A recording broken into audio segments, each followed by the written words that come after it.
Hi, welcome to Julie's Tips. Learn how to use Folk. In this video, I'll explain how you can use magic fields to translate content in Folk. Folk's magic fields combine the power of AI with your data in Folk, so that you can save time on manual tasks.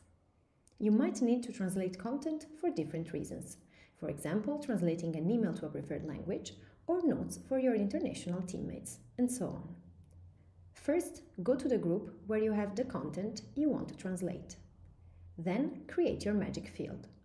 Click on the plus column on the right side of your table and select Magic Field. You will be asked to enter a prompt. The prompt is the instruction or request for the AI to generate your translated content. In this case, we will ask the AI to translate some notes from English into French. Just type Translate, then insert the field where you have your notes as a variable and specify the desired language, in this case French. Your prompt is ready. Just click Save.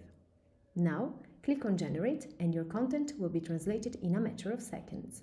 You can edit the prompt anytime and regenerate the content if needed. If you want to bulk generate your content, just select all the cells from your column and then hit Command and Shift.